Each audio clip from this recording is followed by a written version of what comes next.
हज़रत फ़ातिमा ज़हरा की वफ़ात का वाक़या प्लीज़ ज़रूर सुनिएगा।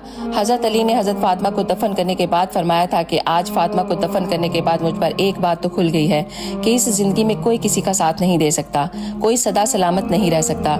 आज अली और फ़ातिमा की जोड़ी भी टूट गई है। 24 साल की उम्र में हज़रत फ़ातिमा का इंतकाल हो गया था।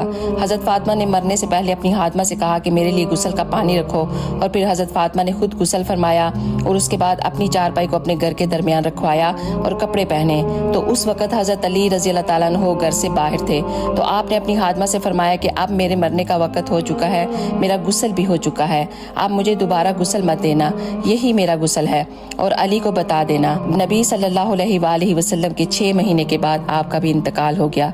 और जब अली रज़ी अल्लाह ताला अन्हु हज़रत फ़ातिमा ज़हरा को दफन करने के लिए गए तो फरमाया, इन्हीं हाथों से मैंने नबी करीम सल्लल्लाहु अलैहि वसल्लम को दफन किया था और आज फ़ातिमा ज़हरा को भी इन्हीं हाथों से दफन कर रहा